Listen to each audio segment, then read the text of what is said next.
Herkese selamlar arkadaşlar. Bugün ben Felix Lamia ile buradan gol atmaya çalışacağım.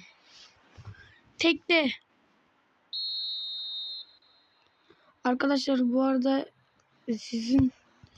sizin için yorumlarımız çok önemli arkadaşlar.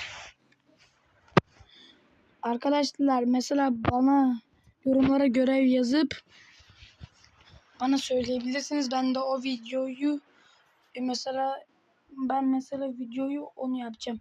Mesela abi 38 metreden gol at. Ya da abi yazmayın abi isterseniz. Ya da 34 metreden gol at deyin. Bu videoda 5-10 like gelecek deyin arkadaşlar.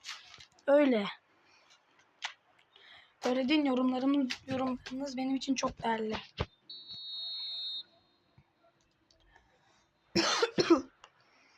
Görüşürüz.